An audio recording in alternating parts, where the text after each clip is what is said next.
allow me to record, so I am recording as of now. All right, and I have also No, enabled I've got closed a question captioning. here. This is Lisa, the interpreter. So I've got a Okay. question. If I'm being recorded,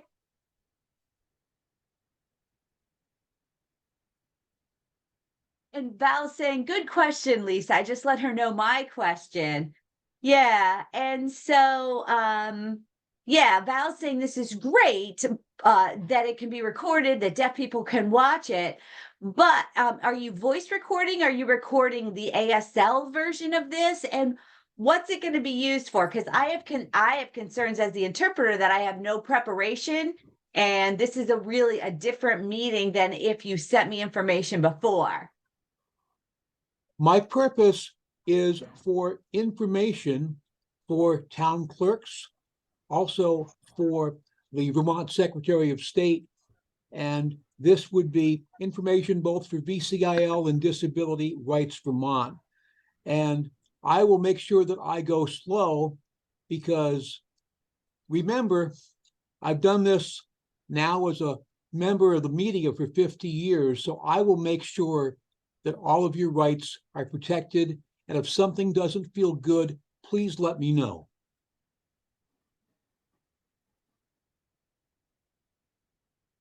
Okay, I just didn't know this is the interpreter speaking, not Val. I was just wondering if you were using this to send out to the deaf community. That, yeah, that should be a deaf person signing that. So are you using this conversation to send out to the deaf community? And Val said, I don't think so, but well, you right never now, know. So Lisa brings up a good point. my main concern are the town clerks and the Secretary of State.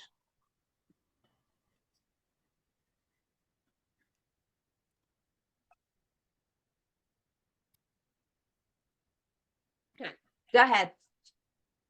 Okay, thank you. So for purposes of introduction, my name is Tim Arsenault. I am the elected town clerk in Vernon, and I also am a part-time employee of Brattleboro radio station WTSA, and I am a member of the Vermont Association of Broadcasters Hall of Fame. With us is, and thank you for doing that, Lindsay Owen from Disability Rights Vermont, and Val Hughes from the Vermont Center for Independent Living, and she has an ASL interpreter with her. So I guess what I'd like to ask first of both of you is, what are the challenges that voters are facing in using the accessible voting machine that is available in Vermont? Go ahead. Thank you. I can start. This is Lindsay Owen, Executive Director at Disability Rights Vermont. I think part of the challenge in using the accessible voting system is awareness that it exists and familiarity among the town clerks on how to use it. It's not intuitive necessarily on how to use it. So I think people are reluctant to kind of spread the word about it and to get familiar with it. The ballots themselves, it sounds like, have to be manually installed by USB drive. So it's not like people can go in on any given day and just play around with the device and get used to it. And so I think that's a real barrier for people when it comes down to election day, and it's a really important event that you want to make sure you do everything correctly. It can be probably overwhelming to some people to give it a chance because they're worried that they might have issues or it may not work correctly. And so I think if there could be a way to utilize the machine regularly, maybe with completely fabricated votes around favorite ice cream, favorite colors, or something just completely arbitrary so people could get used to the device, I think that that would make a huge difference. And just talking about it, I think education and just knowing that anybody can use it regardless of ability would go a long way into people using the device.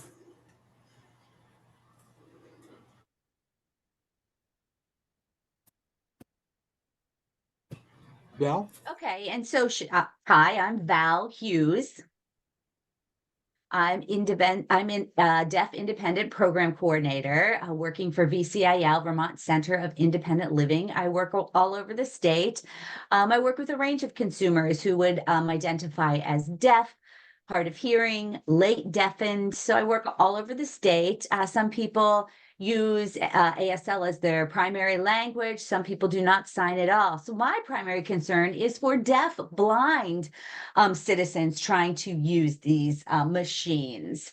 Whether they might need access to Braille, whether that it's like audio output and they can't hear the instructions. And so I'm just wondering how towns feel about allowing an SSP, a support service provider, to accompany a deaf blind community member into these voting situations.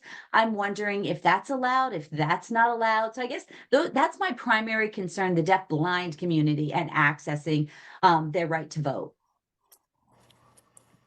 I can answer that, at least partially. I have been setting up the machines since 2020 when the state of Vermont began using them. And the machines do have the ability for blind people to hear the instructions via headphones. And there is a toggle machine that can be used to mark the ballot.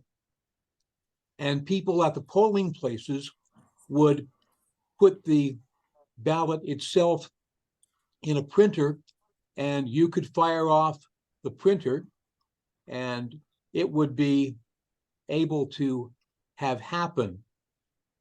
What we have been concerned about is that there have been times, especially in this latest presidential primary, none of us have used the machine for nearly 2 years since the 2022 general election. And most clerks, even though we have to, we're not as technologically savvy as we might be otherwise.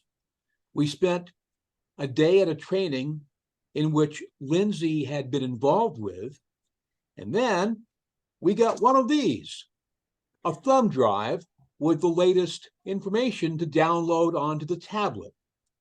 And we found there was a problem with some of the information on the tablet. So some of us got an additional download for another thumb drive. And then in my case, I had to go into the tablet and manually adjust the margins for the printer so the ballot would come out correctly. Now, a lot of clerks have done that and spent probably 3 days on the training for all of this, and yet nobody came to use the machine. So obviously, we all want to do the right thing, but there's a problem here. How do we correct it? And especially since the state of Vermont bought one of these accessible voting tablets with a printer and all of this technology for every town clerk in the state, some 247 cities and towns. And if it's not getting used, it's frankly a waste of money. We want to make sure everybody has a right to vote, have the opportunity to vote.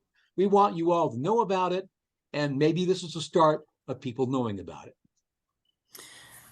Yes. So I want to go back to Val's question around the deafblind community really quickly, and just remind everyone that people do have a right to bring somebody with them to help them cast their ballot and to help mark their ballot. So that is possible. People who are in the deafblind community should absolutely bring someone with them if they need help using this machine or voting in general.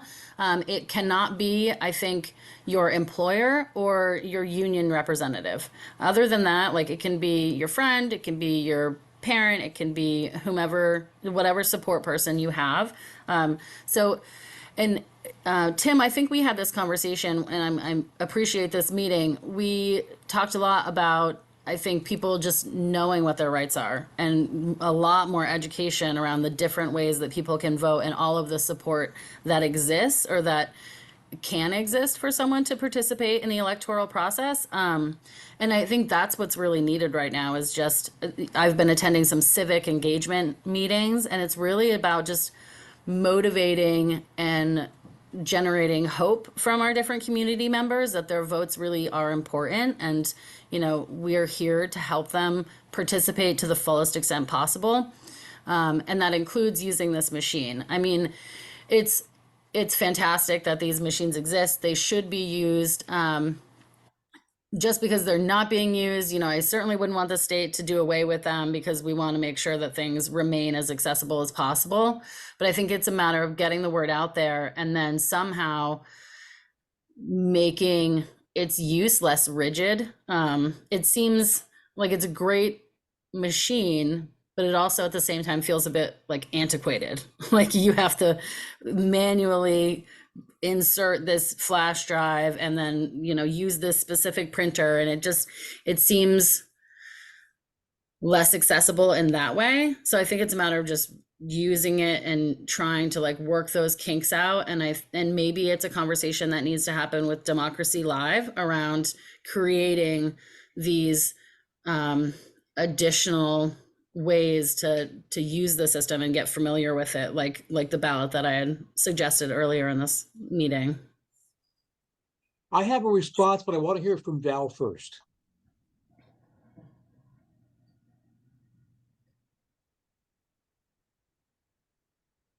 Sure. I think it's a good point that you bring up, that people don't know that they have a right to bring an SSP with them to vote. And as we get closer to this presidential election, of course, yeah, I'm sure that you know, people are going to be hesitant to vote because of access barriers. And so I think we need to do everything that we can within our power to get the information out there, to do the outreach, and especially to the deafblind community, to mean that means for them they can bring someone, a support person with them. And I understand that there are certain limitations around who they can bring with them. But I've heard some people wondering whether they could use an absentee ballot. I know that's often used commonly if people are concerned about access, but I love the idea of having people come out in person. I mean, it's such an important part of who we are as citizens of this state. And yeah, I mean, it really impacts how we feel about ourselves and our sense of belonging. Well, thank you.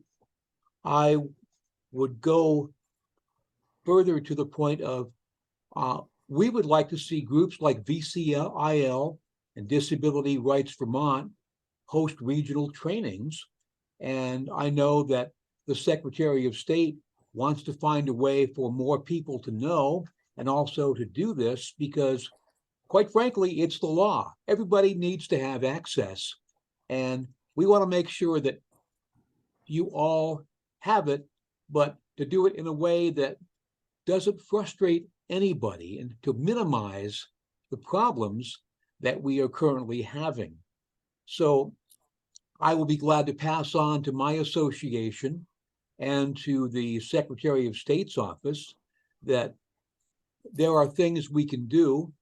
And quite frankly, even down to the local level, there were very few communities that actually provide ASL interpreters for their annual town meeting.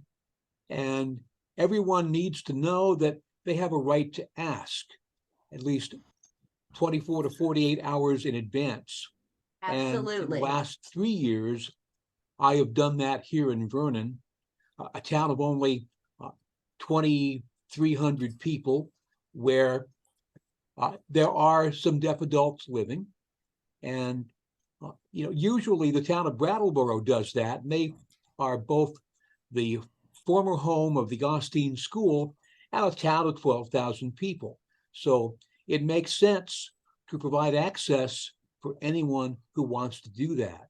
So whatever we can do within the confines of what we're able to do, we are happy to do. And I think it starts here with voting both for the presidential election and also with the Vermont state primary election, which, in case you didn't know, is the second Tuesday of August, August 13th, to mark on your calendar.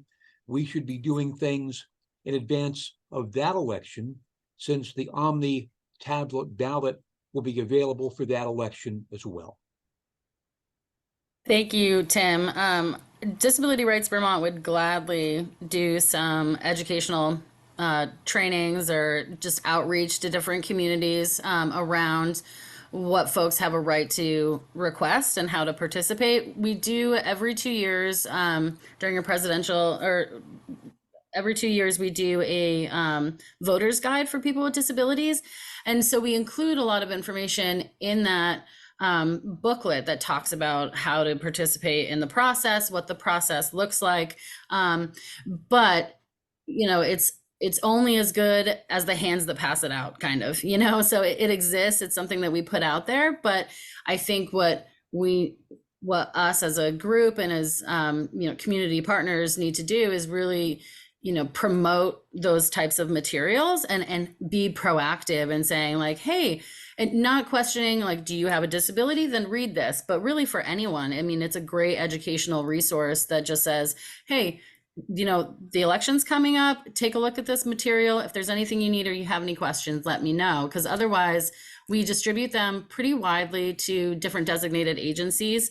But that takes a person really thinking about it and feeling like, yeah, this is something that I'm interested in, versus somebody being like, you have this right, and you should consider participating. So I think we just need to be more proactive as a community in reaching out to folks and educating folks. So I'd be happy to work with Val or anyone else around doing some of these educational opportunities.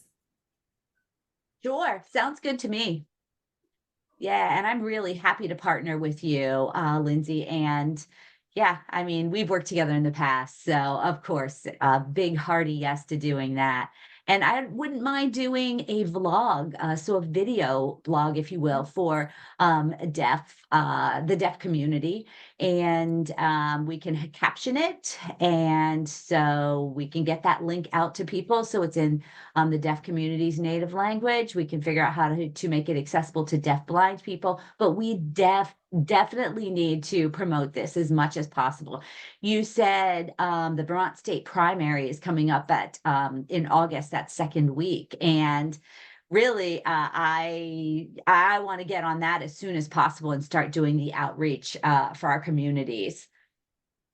Yeah, and you mentioned town meeting. Tim, hats off to you for your town making the request for your town having the budget, the funds available to provide access as far as interpreting services. And I think it's great. And I think it's also important that deaf people are aware that interpreting services are provided. There's been towns that have said when the request was made, we don't have that in our budget. And I think it's just, it's exemplary that Vernon figured it out, such a small town. And so you may know Rebecca Lillane at DeVos. She has confronted that situation with other towns. And she said, and I know that she has pointed out that Vernon does that.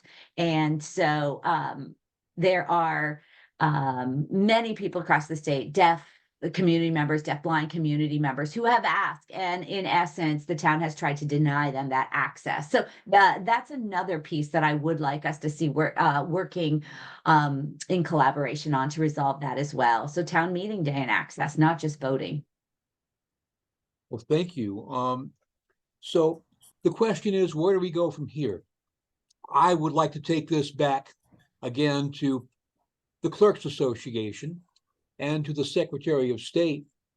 And I believe the Secretary of State also is going to be holding a meeting with the vendor for the Omni tablet ballot machine to make sure we can minimize any technical issues that could be holding up the process. So hopefully all of us will work from here together, because after all, it's not only the right thing to do, it's not only the law, but in my case, it's family.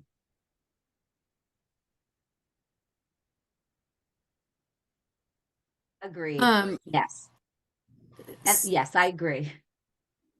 So, in terms of like next steps, I think it really is planning to do some significant outreach and education this summer. Our voters guide doesn't get printed until after the August primary, because we want to know who's going to be on the ballot. And so that is one setback in terms of providing that particular piece of outreach, but I think we could easily collaborate just on the use of this machine and voting rights in general, like in preparation for the August primary.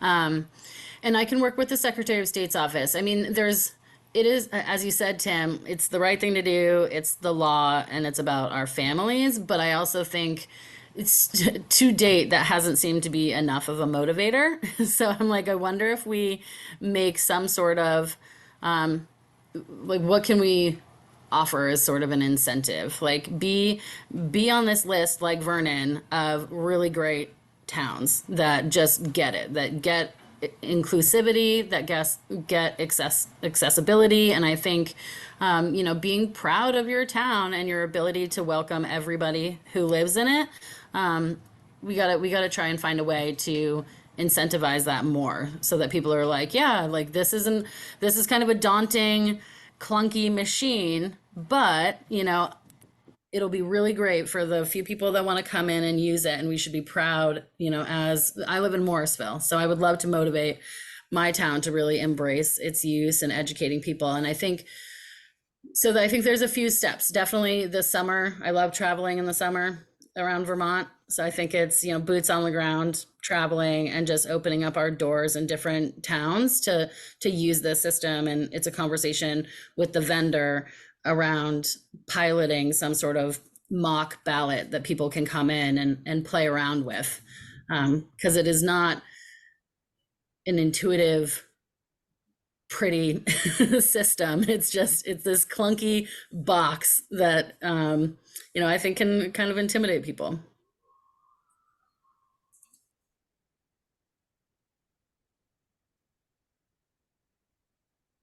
Well, the last thing any of us want to do is intimidate people. And I think that for the town clerk's part, some of us are intimidated by the technology. We have seen a lot more demands on our time and a lot more technical things that have hit us, including elections, within the last decade. And we haven't seen additional staffing to keep up with that. So I think that's where, on our part, the rub comes in. So we will, redouble our efforts to work together. And after all, we're all Vermonters, and that's really what it comes down to.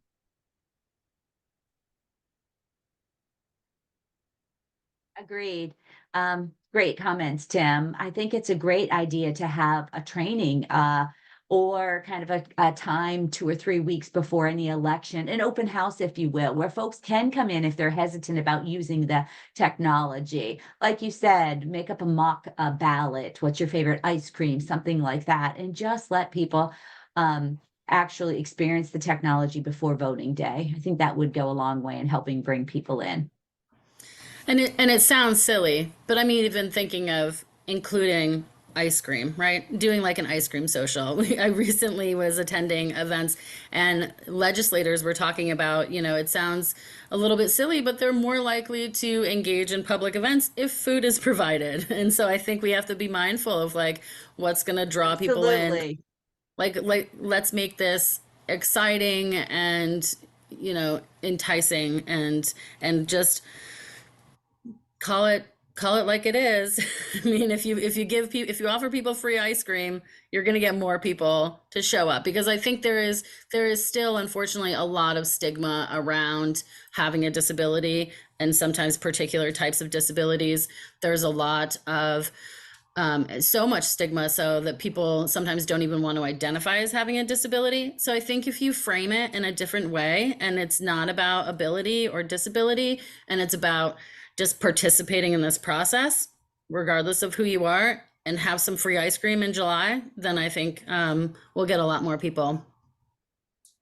All right. It is during the summer. You're right. Perfect timing. Yeah, perfect timing. Perfect opportunity for people to get out. Most people like, free ice cream period, right? Who have you met that doesn't? So perfect season, perfect timing, perfect hook. Yeah. Yeah, I mean, kids could have a lemonade stand in your community. Set that up. I love seeing kids like that, baked cookies, or bring, just an arts and crafts show, or just something. These children are our future. And so how great would it be to come up with an idea to include children in the program? They're going to see democracy in action and elections in action, and seeing community civic engagement at a young age. What could be better? Well, thank you both. Is there anything else either of you would like to say before I wrap this up? Just thank you for this opportunity. I appreciate this meeting, and Disability Rights Vermont is always available to brainstorm and to collaborate on voting access, but just access in general. Right. And the three of us, we can touch base via email around how to do this outreach, any specific ideas. I'm excited and up for the challenge. Yeah, I'm looking forward to being involved in this. Great. And I look forward to working with both of you.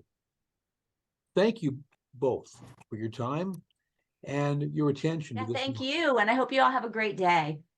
All right, I'm going to stop the recording as of now.